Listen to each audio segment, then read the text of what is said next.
ध्यानमूलं गुरोर्मूर्ति पूजामूलं गुरोर्पदं मंत्रमूलं गुरोर्वाक्यं मोक्षमूलं गुरोर्कृपा। अरहंत सिद्ध वितराग परमात्मा निर्ग्रंथ सद्गुरुदेव आगम वाणी को भावपूर्वक वंदन नमन। जय हो। अक्सर यह सवाल पूछा जाता है कि हमें गुस्सा बहुत आता है, हम कैसे अपने गुस्से को कंट्रोल करें? क्या कोई उपाय है कि जिससे हम गुस्से से छुटकारा पा सकें? गुस्सा, क्रोध या एंगर हम सबको आता है। कोई भी ऐसा नहीं जिसे कभी भी गुस्सा नहीं आता हो, लेकिन इस गुस्से को लेकर सबकी सोच अलग अलग होती है। कुछ लोग गुस्सा करके बहुत दुखी होते हैं, वे मन ही मन पछताते हैं। उन्हें ऐसा लगता है कि मुझे गुस्सा नहीं करना चाहिए था, कर तो दिया लेकिन गुस्सा करना गलत था, इसलिए वे बार बार उस चीज का पछतावा करते हैं। पछतावे की एक्सट्रीम इतनी हो जाती है कि कई बार तो वे जो उन्होंने पहले गुस्सा किया उस गुस्से के कारण से अब खुद पर दोबारा गुस्सा करते हैं कि हाय मैंने ऐसा क्यों कर दिया, गुस्से में मैंने उसके साथ किस तरह का बुरा बर्ताव कर दिया, मेरे को ऐसा नहीं करना चाहिए था। कई बार लोग अपना सिर दीवार से फोड़ने लगते हैं, अपने बाल नोचने लग जाते हैं। इस तरह से वे फिर से अपने गुस्से को लेकर दुखी होते हैं और गुस्से के कारण से दोबारा खुद पर ही वापस गुस्सा करने लग जाते हैं। इसकी विपरीत कुछ लोग ऐसे होते हैं जो गुस्सा करने को गलत नहीं समझते। उन्हें ऐसा लगता है कि कई बार लाइफ में गुस्सा करना जरूरी होता है, थोड़ा गुस्सा करना आवश्यक हो जाता है, क्योंकि अगर गुस्सा ना करें तो लोग उन्हें बहुत ढीला समझते हैं। गुस्सा ना करने वाले इंसान को लोग टेकन फॉर ग्रांटेड ले लेते हैं। उन्हें कोई कुछ समझता ही नहीं। अगर वो जरा ऊंची आवाज में ना बोले, जरा अपना तेवर ना दिखाए, तो लोग उनका गलत फायदा उठा लेते हैं। इस तरह की उनकी सोच होती है और उनकी यह सोच इस एक्सट्रीम तक चली जाती है कि कई बार वे ऐसा सोचते हैं और अपने मन में इस तरह की धारणा को बना लेते हैं कि दुनिया में अगर हमें शक्तिशाली बनना है तो गुस्सा करना जरूरी है, अपना रौब जमाना, रौब दिखाना आवश्यक हो जाता है, क्योंकि लोग शक्ति से डरते हैं। अपनी ताकत दिखा करके लोगों को डराया जा सकता है और डरा करके उनसे कुछ भी काम करवाया जा सकता है।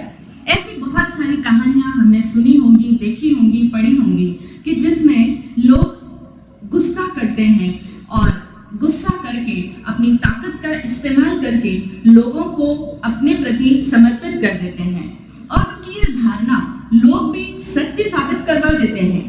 दुनिया में लोग क्रोधी व्यक्ति से डरते हैं। जो व्यक्ति बहुत ज्यादा गुस्सा करता है, अपना रौब जमाता है, अपने तेवर दिखाता है, लोग उसके आगे सरेंडर कर देते हैं। आत्मज्ञानी पूज्य श्री विराट गुरुदेव ने कहा था कि क्रोधी को जग आदर देता। इस दुनिया की ऐसी रीत है कि लोग क्रोधी व्यक्ति को सम्मान देते हैं, लेकिन वह क्रोधी व्यक्ति जो अपना रौब दिखाने का, अपने शक्तिशाली होने का स्वांग करता है क्रोध करके, लेकिन वह यह नहीं जानता कि यह क्रोध करना उसके लिए बहुत नुकसानदायी है। अनेकों तरीकों से यह उसके लिए हानिकारक सिद्ध होता है। क्रोध करने वाला आदमी सबसे पहले तो जो लोगों के मन में उसके लिए रहा हुआ प्यार होता है, उस प्यार को वह खत्म कर डालता है। अब लोगों के दिल में उसके लिए प्यार नहीं रहता। वे डर करके भले उसका सम्मान कर देंगे, लेकिन एक सहज प्यार के कारण जो आदर उत्पन्न होता है वह लोगों के दिल से नष्ट हो जाता है। दूसरा, क्रोध करने की, बार बार क्रोध करने की इस आदत से उस व्यक्ति के भीतर शरीर पर अनेकों तरह की बीमारियों के लक्षण प्रकट होने शुरू हो जाते हैं, यानी कि वह व्यक्ति बहुत बीमार पड़ने लग जाता है। पहले तो उसे समझ नहीं आता कि उसके शरीर में बीमारियां क्यों उत्पन्न हो रही है और सारी मेडिकल टेस्टिंग वगैरह सब कुछ हो जाए, लेकिन उसके बावजूद कुछ बीमारियां ऐसी आती हैं जिनका मेडिकली कोई ट्रीटमेंट ही संभव नहीं होता। होता, हमेशा के लिए वह अनेकों दुस्साध्य रोगों का मरीज बन जाता है, रोगी बन जाता है। तो इस तरह से यह बार बार क्रोध करने की आदत, हर बात पर गुस्सा करने की आदत उसको रोगी बना देती है, बीमार बना देती है। अब यदि कोई क्रोध ना करे, क्रोध को दबा ले, क्रोध तो आएगा लेकिन क्रोध को दबा ले, क्योंकि क्रोध करना अच्छी बात नहीं है, बुरी बात है, ऐसा हम सबको समझाया गया है, सिखाया गया है और हमें भी ऐसा लगता है। इसलिए कई लोग अपने क्रोध करने की आदत को दबा लेते हैं। गुस्सा तो उत्पन्न होता है, लेकिन एक बार दबा लिया, फिर दूसरी बार फिर दबा लिया, 5 बार दबा लिया, 10 बार दबा लिया, लेकिन जो गुस्सा भीतर से उठा है वह आखिर कितनी देर तक दबाया जाएगा? किसी न किसी दिन वह गुस्सा फूट जाता है, बुरी तरह से हम बर्स्ट आउट हो जाते हैं और फिर जब वह अनेकों बार का दमन किया हुआ क्रोध जब फूटता है तो बहुत भयंकर विस्फोट होता है। उस दिन तो जैसे सबकी शामत आ जाती है। इस तरह से वह जो खतरनाक विस्फोट बन के उभरता है क्रोध, उसको क्रोध के क्षण में अगर हम अपने आप को देखें, हालांकि क्रोध के समय हम अपने आप को देख नहीं पाते, लेकिन हमने अपने आसपास अनेकों लोगों को देखा होगा जो इस तरह से क्रोध करते हैं। जब वे क्रोध करते हैं तो उनके भीतर कितने तरह का परिवर्तन हो जाता है। क्रोधी व्यक्ति के हाथ पांव कांपने लग जाते हैं। हम बोलते भी हैं ना कि गुस्से में लाल पीला हो रहा है, ये गुस्से में वह लाल पीला होने लग जाता है, उसकी बॉडी में कंपन पैदा हो जाता है, उसकी बॉडी में केमिकली चेंजेस आ जाते हैं, टॉक्सिन्स रिलीज होने लग जाते हैं, उसके आसपास सब कुछ, उसके शरीर के भीतर भी और बाहर भी एक तरह का ताप उत्पन्न हो जाता है, एक तरह की गर्मी पैदा हो जाती है। इस तरह से हमने लोगों को देखा है कि यह क्रोध कितना चेंजेस ले आता है, शरीर में भी, मन में भी। मन में तो निश्चित तौर पर आता ही है और उसके लक्षण शरीर पर भी प्रकट होने लग जाते हैं। इसीलिए आत्मज्ञानी पूज्य श्री विराट गुरुदेव ने क्रोध करने की इस आदत को देखते हुए बताया। उन्होंने कहा कि क्रोध तूने कितना कम पाया, काया का कण कण थर्राया, निज को मैंने बहुत सताया, अब माफी का मंत्र पाया। गुरुदेव कहते हैं कि क्रोध तूने कितना कम पाया। अपने क्रोध से बातचीत करते हुए कहते हैं कि ये क्रोध, हे क्रोध, तूने मुझे कितना कंपित किया है, काया का कण कण थर्राया। जब गुस्सा आता है तो पूरी बॉडी, शरीर का रोआ रोआ, कण कण, जर्रा जर्रा थर्राने लगता है, कांपने लग जाता है। इसीलिए साइकोलॉजिस्ट तो कहते हैं कि क्रोध एक तरह का पागलपन है। वे लोग इसे अस्थायी पागलपन कहते हैं। टेम्परेरी व्यक्ति गुस्से में पागल हो जाता है। सूत्रकृतांत सूत्र के 6ठे अध्ययन में इस क्रोध को ही नहीं अपितु चारों कषायों को, क्रोध, मान, माया और लोभ, इन चारों को आध्यात्मिक दोष कहा गया है। वहां पर कहा है, कोहम च मानम च तहेव मायम, लोभम च उत्थम अच्छत दोषा। क्रोध, मान, माया और लोभ, ये चारों आध्यात्मिक दोष है।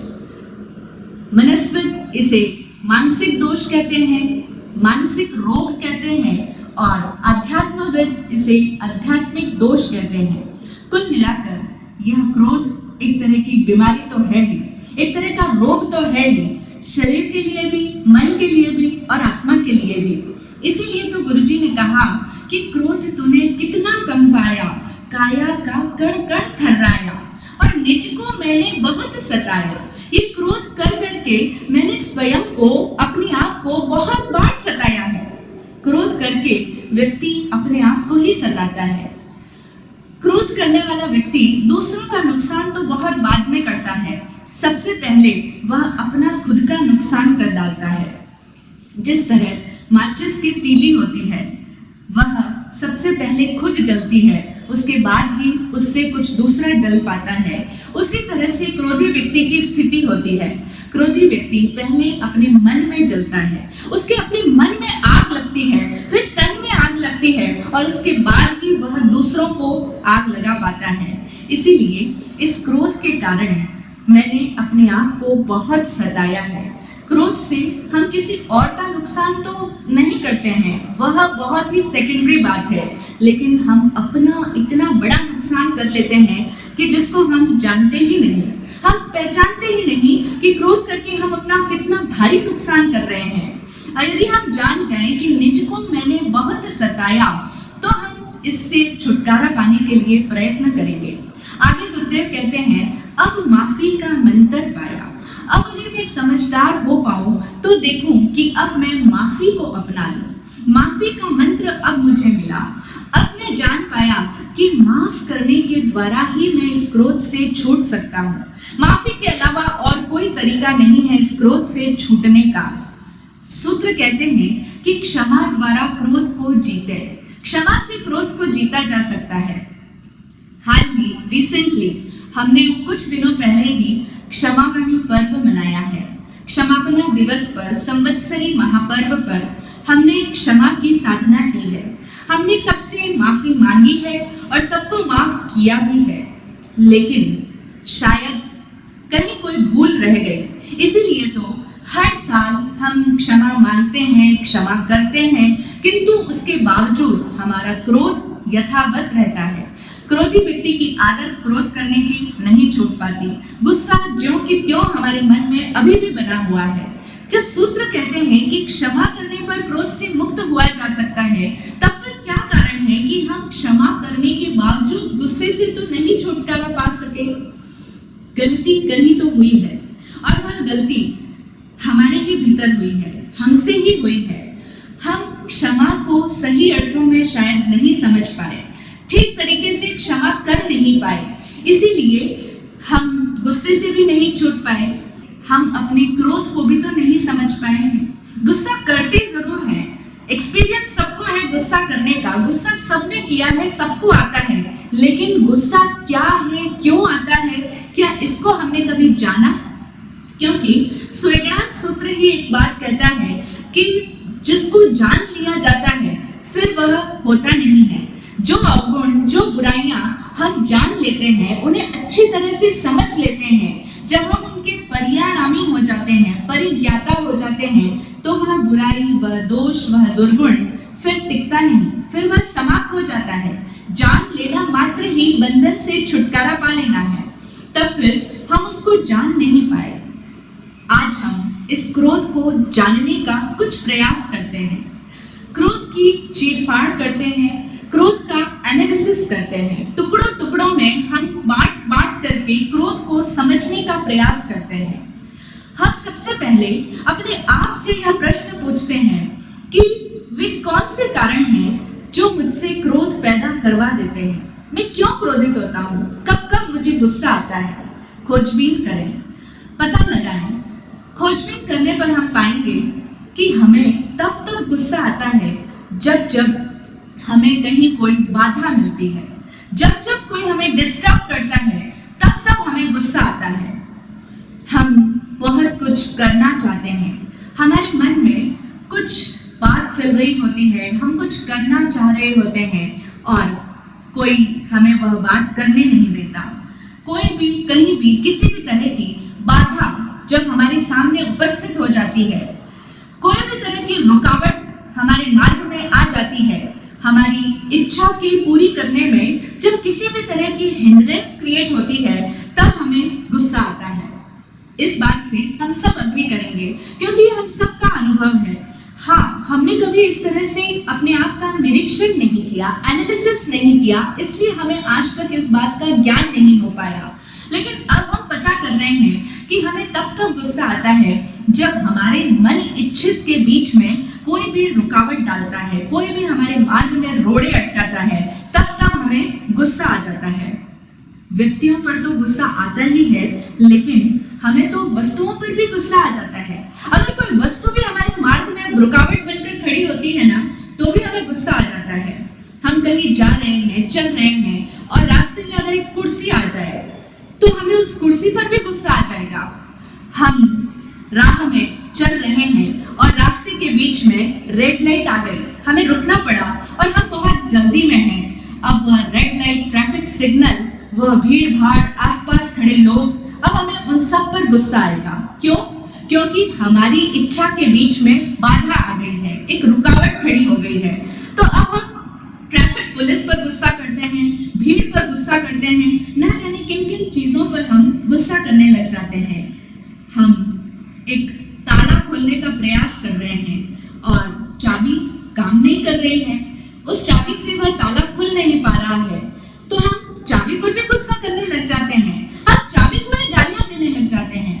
हम अपना काम कर रहे होते हैं लैपटॉप पर, मोबाइल पर, और अगर लैपटॉप ठीक ढंग से काम नहीं करता, किसी भी तरह की कोई भी तरह की रुकावट आ जाती है, कोई भी तरह की बाधा खड़ी हो जाती है, तो हमें गुस्सा आता है। और कई बार तो गुस्से में हम अपना प्रिय लैपटॉप, प्रिय मोबाइल भी उठाकर फेंक देते हैं। वस्तुओं पर भी हम इतना गुस्सा कर लाते हैं, और जब गुस्सा आता है उस समय पता नहीं चलता कि सामने तो ये बेजान निर्जीव वस्तुएं थी, हमने उन पर ही गुस्सा कर डाला। हाँ, हम वस्तुओं पर भी गुस्सा कर डालते हैं। क्यों? कारण समझें। क्योंकि वे वस्तुएं हमारी इच्छा के बीच में बाधा बनकर खड़ी हो गई थी। इसीलिए वस्तुओं पर क्रोध करना कितना बड़ा पागलपन है हमारा। जब गुस्सा हो जाता है, गुस्से से हम निवृत्त हो जाते हैं, तब हम इस बात को समझ पाते हैं कि सचमुच ये पागलपन ही तो है कि जो वस्तु है, जो निर्जीव है, उस पर भी हमने गुस्सा कर दिया। जो हमारी प्रिय वस्तु थी उसे ही हमने उठाकर फेंक दिया, उस पर ही गुस्सा कर दिया। वस्तुओं पर गुस्सा आता है और व्यक्तियों पर तो गुस्सा आता ही है। यह तो जग जाहिर है कि हमारी और हमारी इच्छा के बीच में जो भी व्यक्ति बाधा डालेगा, जो भी व्यक्ति रुकावट बनकर बीच में सामने आएगा, हम उस व्यक्ति के प्रति तीव्र क्रोध में आ जाते हैं। और वह क्रोध इस लेवल तक बढ़ जाता है कि हमारे भीतर उस व्यक्ति के प्रति, उस बाधा देने वाले व्यक्ति के प्रति भयंकर द्वेष की आग भड़कने लग जाती है। गुस्से की एक्सट्रीम लेवल ही तो द्वेष बनकर सामने आती है। फिर हमें उस व्यक्ति से द्वेष हो जाता है। हम उस हर व्यक्ति से नफरत करते हैं जो हमारी और हमारी इच्छा के बीच में आता है, और वह द्वेष भड़कते भड़कते, आगे बढ़ते बढ़ते तीव्र हिंसा का रूप ले लेता है। इतिहास में ऐसे अनेकों उदाहरण हैं कि अनेकों लोगों ने अपने भाइयों को मार डाला, अपने पिता तक की हत्या कर दी, अपनी माँ को भी मार डाला। किस लिए? क्योंकि वे हमारी इच्छाओं के बीच में आ रहे थे। हम कुछ पाना चाह रहे थे, हम इस जीवन में कुछ बनना चाह रहे थे, हमारी कुछ डिजायर्स थी, हमारी कुछ एम्बिशंस थे, हमारी महत्वाकांक्षाएं थी, और हमें अपनी उन महत्वाकांक्षाओं की पूर्ति के बीच में जिसने भी बाधा डाली, लोग गद्दी नशीन होना चाहते हैं, लोग ऊंचे ऊंचे पोस्ट पर आसीन होना चाहते हैं, और उस पोस्ट के बीच में, उस कुर्सी के बीच में जो भी व्यक्ति आया, लोगों ने उसे मौत के घाट उतार दिया। अब चाहे वह उसका भाई हो, चाहे वह उसका पिता ही क्यों ना हो, जैसा औरंगजेब ने किया। ऐसे अनेकों उदाहरण हमें अपने आसपास भी देखने को मिल जाएंगे। तो कहने का तात्पर्य यह है, हम समझें कि जो भी व्यक्ति हमें कुछ करने नहीं देता, हमारे पाने की चाहत के बीच में आ जाता है, हम उस हर व्यक्ति को मार डालना चाहते हैं। हम उस अपनी हर बाधा को नष्ट करने पर उतारू हो जाते हैं। हमारे मन में यही तो भाव आता है कि हम अपनी इस बाधा को खत्म कर देंगे, इसे नष्ट कर डालेंगे। इस तरह से यह जो नष्ट करने का भाव है, यह हम सिर्फ हमारे ही मन में नहीं आता। मजे की बात यह है कि ऐसा हम सभी के साथ में होता है। हम सभी का मन इसी तरह से प्रतिक्रिया करता है। जब भी किसी के सामने कोई भी तरह की बाधा आती है अपने मन वांछित की पूर्ति के बीच में, तो सबका मन इसी तरह से रिएक्ट करता है। आत्मज्ञानी पूज्य श्री विराट गुरुदेव कहा करते थे कि इस पृथ्वी पर कोई हम अकेले तो है नहीं, हमारे जैसे लाखों करोड़ों मनुष्य हैं जिनके भीतर अनेकों तरह की इच्छाएं पल रही है। सभी लोग अपनी अपनी इच्छाओं को पाने के लिए प्रयासरत है। सभी लोग कहीं पहुंचना चाहते हैं, कहीं जाना चाहते हैं, आगे बढ़ना चाहते हैं, पद पर आसीन होना चाहते हैं, और सबकी अपनी अपनी इच्छाएं हैं, सबके अपने अपने लक्ष्य हैं। वे सभी अपने लक्ष्य की पूर्ति के लिए प्रयास कर रहे हैं, संघर्ष कर रहे हैं, लाखों लोग जूझ रहे हैं अपनी इच्छाओं को पूरी करने के लिए। अब ऐसे में सबकी इच्छाएं एक दूसरे से टकरा जाती है, एक दूसरे के मार्ग में आ जाती है, एक दूसरे की राह में बाधा बनकर खड़ी हो जाती है। फर्ज करें मुझे किसी चीज को पाने की इच्छा है और आपको भी वही चीज चाहिए। अब हम दोनों की इच्छाएं परस्पर टकराएगी, टकराव पैदा होगा और मैं अपनी इच्छा के बीच में आने वाले आपके बाधक तत्व को नष्ट करना चाहूंगा, क्योंकि बाधा मुझे मंजूर नहीं, मेरी महत्वाकांक्षा को राह में रोड़ा अटकाने वाला स्वीकार्य नहीं है। इसीलिए मैं अपनी बाधा को खत्म करना चाहता हूँ और ठीक ऐसा ही आप भी चाहते हैं। सामने वाला भी यही चाहता है कि मैं अपनी इस बाधा को हटा दूं, अपने मार्ग को निष्कंटक कर दूं, अपनी राह के बीच में आई इस कांटे को दूर कर दूं। अब क्या होगा? परस्पर टकराव होगा, संघर्ष होगा, हिंसा होगी, युद्ध होगा। तो एक क्रोध से कितना बड़ा वृक्ष उत्पन्न हो गया। क्रोध आरंभ में छोटा सा था, इच्छाएं उस क्रोध की उत्पत्ति का कारण थी। इच्छाएं जब तक हमारे मन में हैं, तब तक कोई भी क्रोध से पूरी तरह से मुक्त नहीं हो सकता। इतना एनालिसिस करके हम इस निष्कर्ष पर पहुंचे कि जब तक कुछ पाने की चाहत मन में है, जब तक यह मन कुछ करना चाहता है, कुछ पाना चाहता है, कुछ बनना चाहता है, एम्बिशंस है, महत्वाकांक्षाएं हैं, तब तक क्रोध को दूर नहीं किया जा सकता, क्रोध पर विजय नहीं पाई जा सकती। तो अब हम समझ चुके हैं कि क्रोध उत्पन्न करने वाला यह जो इच्छाशील मन है, आकांक्षाग्रस्त मन है, यह निरंतर क्रोध करता चला जाएगा, क्योंकि क्रोध तो बाहरी लक्षण है, यह तो सिम्टम है, भीतर बीमारी है इच्छा की, जिसको हमारे शास्त्रों में कांक्षा नामक दोष कहा गया है। यह जो इच्छाएं हैं, यह कांक्षा कहलाती है और यह सबसे बड़ा दोष है। यही हमारे संकेत को बाधित करता है, हमें सही निष्पक्ष नहीं होने देता। क्रोध को उत्पन्न करने का सबसे बड़ा जनक है यह कांक्षाएं, आकांक्षाएं, इच्छाएं। तो इसीलिए अगर क्रोध से मुक्त होना चाहते हैं तो हमें इच्छाएं उत्पन्न करना बंद करना होगा, इच्छाओं को विलीन करना होगा, इच्छाओं को अपने मन से निस्सीही करना होगा, निकाल फेंकना होगा। हम कहेंगे कि इच्छाओं से रहित हो जाएं, ऐसा तो इस दुनिया में रहते हुए संभव नहीं हो सकता। दुनिया में रहते हैं तो इच्छाएं तो उत्पन्न होगी ही, इच्छाएं तो हमारा मन करेगा ही, और फिर कोई बड़ी इच्छाएं भले ना भी हो, कोई बहुत बड़े बड़े एम्बिशंस ना भी हो, लेकिन फिर भी हमारी एक आदत ही बन चुकी है गुस्सा करने की। कई बार हमें गुस्सा इस रीजन से भी आता है कि हमारी किसी ने बात नहीं सुनी, हमने कुछ कहा और बच्चे ने वो कार्य नहीं किया, हमने कुछ कहा और हमारे प्रियजन ने वह कार्य नहीं किया। मेरी सोच के, मेरी बात के, मेरे आदेश के खिलाफ उसने कैसे कर लिया, इस बात पर हमें तीव्र क्रोध उत्पन्न हो जाता है। तो अब यहाँ हम देखें क्रोध क्यों उत्पन्न हुआ। पीछे रहा था हमारा मान, हमारा अहंकार। अहंकारी मन भी क्रोध उत्पन्न करने का कारण बन जाता है। इसी तरह से कई बार क्रोध हमारी आदत में शुमार हो जाता है, इस तरह से हमारी बॉडी के अंदर समाविष्ट हो जाता है कि कई बार हमें समझ ही नहीं आता, हमारी आदत ही पड़ चुकी होती है छोटी छोटी बातों पर क्रोधित होने की, छोटी छोटी बातों पर गुस्सा हो जाता है। अब यह क्रोध क्या है? हमारे शरीर के अंदर घुस चुका है और हमारी आदत बन चुका है, हमारी हैबिचुअल पैटर्न इतनी दृढ़ मूल हो चुकी है कि हमने अपना ढांचा ही ऐसा बना लिया कि अब कुछ भी जरा सा हमारी सोच के खिलाफ होगा और हम तुरंत ही प्रतिक्रिया करने लग जाएंगे, इमीडिएटली रिएक्ट करेंगे और हमें जल्दी से गुस्सा आ जाएगा। तो यह हमारी अचेतन आदत हो गई है, हमारी हैबिट हो चुकी है।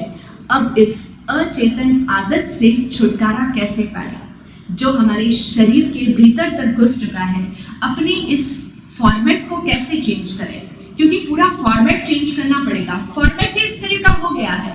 इस फॉर्मेट को बदलने के लिए कुछ प्रयास हम कर सकते हैं, जो कि एक्टिव प्रयास है। जिसमें हमें अपनी इस शरीर के भीतर रही हुई इस आदत को छुटकारा दिलाना होगा, शरीर से ये टॉक्सिन्स निकालने होंगे।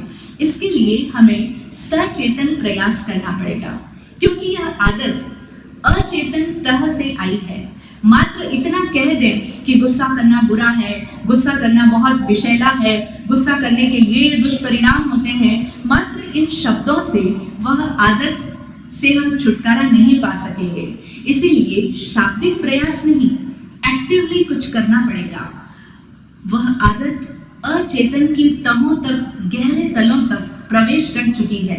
इसीलिए अब इसका एक ही उपाय है कि हमें सचेतन होना होगा, कॉन्शियस एफर्ट करने होंगे, सचेतन प्रयास करना होगा। कैसा प्रयास?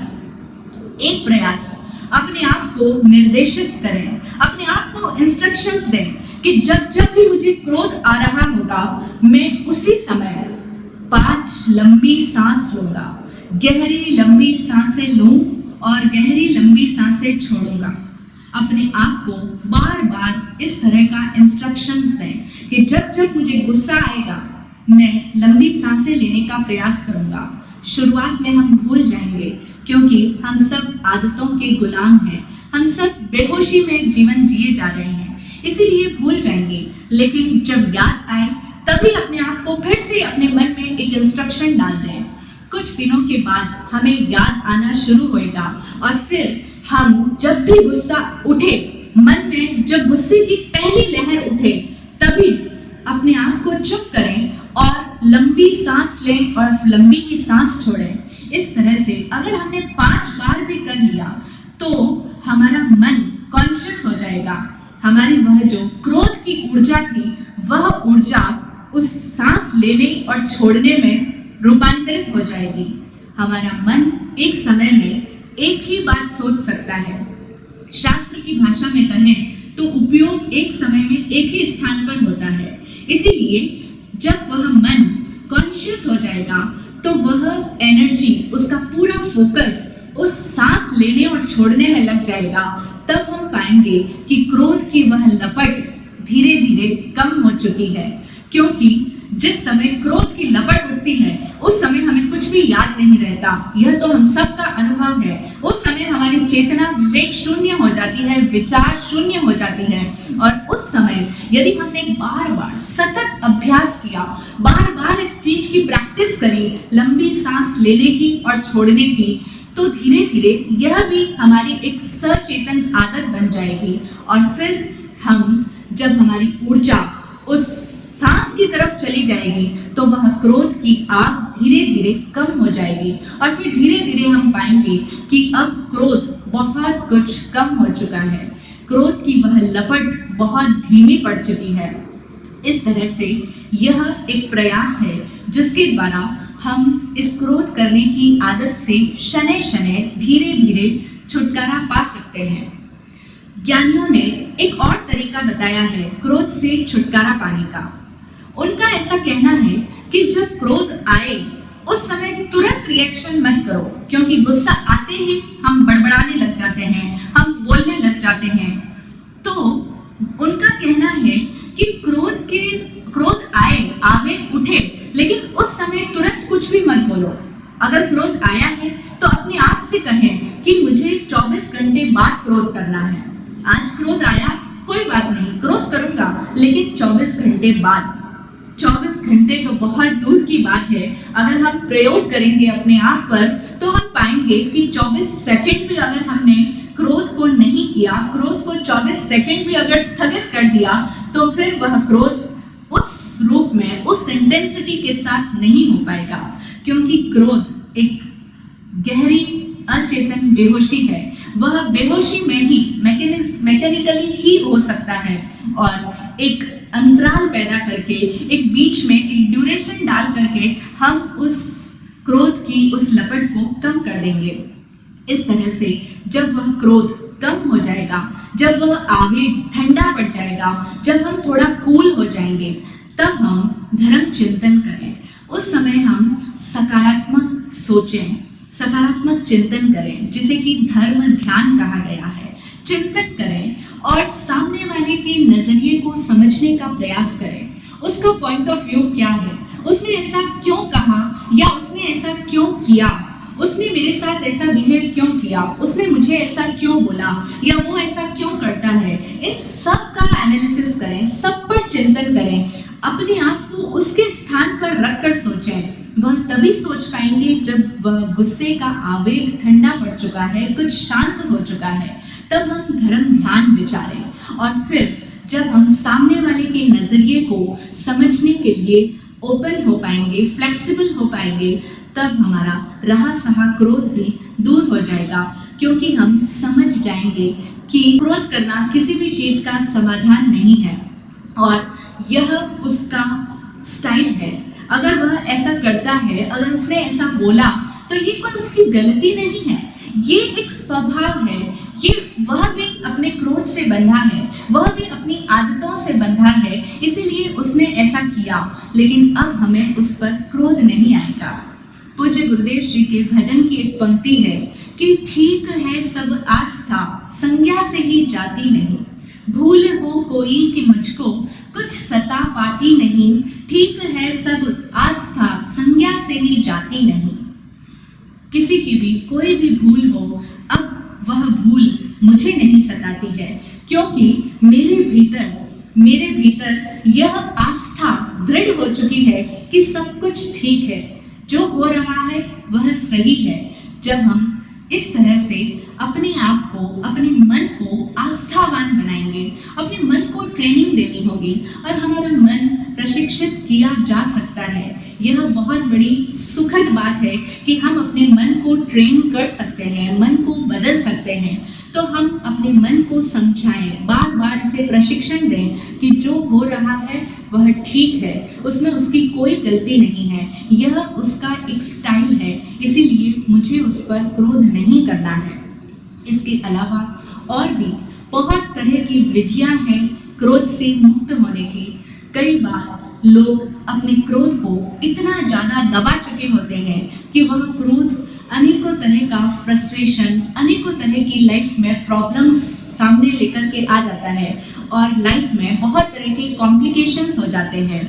इसलिए उन सब तरह की जटिलताओं से, उन सब तरह की दुर्ग्रंथियों से मुक्त होने के लिए गुरु लोग अपने अपने शिष्यों को अनेक तरह की विधियां, अनेकों तरह के प्रयोग सुझाते हैं। लेकिन वे सभी प्रयोग हर व्यक्ति के ऊपर किए जाने वाले होते हैं और व्यक्ति दर व्यक्ति भिन्न होते हैं, इसीलिए वे सारी विधियां गुरुगम्य होती है। लेकिन जो सार्वभौमिक विधि है, जो सबके लिए उपयोगी सिद्ध हो सकती है, वह है, एक तो हम एक्टिवली, कॉन्शियसली बार बार प्रैक्टिस कर करके लंबी सांस लें और छोड़ें। उस समय चुप हो जाएं और अपना सारा ध्यान सांस को लेने और छोड़ने पर दें। कुछ पल के लिए अपने आप को रिएक्शन करने से रोकें अथवा अपने क्रोध को किसी भी व्यक्ति पर रिलीज ना करें। अपने क्रोध को आकाश के सामने, खुली हवा में, कहीं पर भी बिना किसी व्यक्ति के, बिना किसी वस्तु के अपने उस क्रोध को रिलीज कर दें। इस तरह की विधियों को अपनाएं। यदि हमारे मन में सच्ची इच्छा है, जेन्युइनली अगर हम अपने क्रोध से छुटकारा पाना चाहते हैं, तो हमें अपने ऊपर ये प्रयोग करने होंगे और जितना हम प्रयोग करेंगे हम पाएंगे कि अब हम पहले से बेटर होते जा रहे हैं। अब हमारे भीतर बहुत तरह की तनाव रिलीज होते जा रहे हैं, अब टेंशन्स कम होती जा रही है, क्योंकि वह जो पकड़ थी, सामने वाले ने ऐसा क्यों किया, ऐसा नहीं होना चाहिए था, ऐसा कैसे हो गया, ये सब जो एक टेंशन क्रिएट कर रहा था हमारे मन में, वह सारा तनाव विसर्जित होता चला जाएगा, वह तनाव शिथिल होता चला जाएगा, एक शांति हमारे भीतर व्याप्त होने लग जाएगी। हम ज़्यादा प्रसन्न, ज़्यादा खुश रहने लग जाएंगे। अब हमारा चेहरा सीरियस नहीं रहेगा, हम प्रसन्न और हल्के फुल्के रह पाएंगे और इसका इफेक्ट हमारी बॉडी पर भी आएगा। अब हमारा शरीर भी रोग मुक्त, स्वस्थ होने लग जाएगा। आशा है कि हम सभी अपने साथ ये प्रयोग करेंगे और अपने आप को तनाव मुक्त, क्रोध मुक्त करने का प्रयास करेंगे।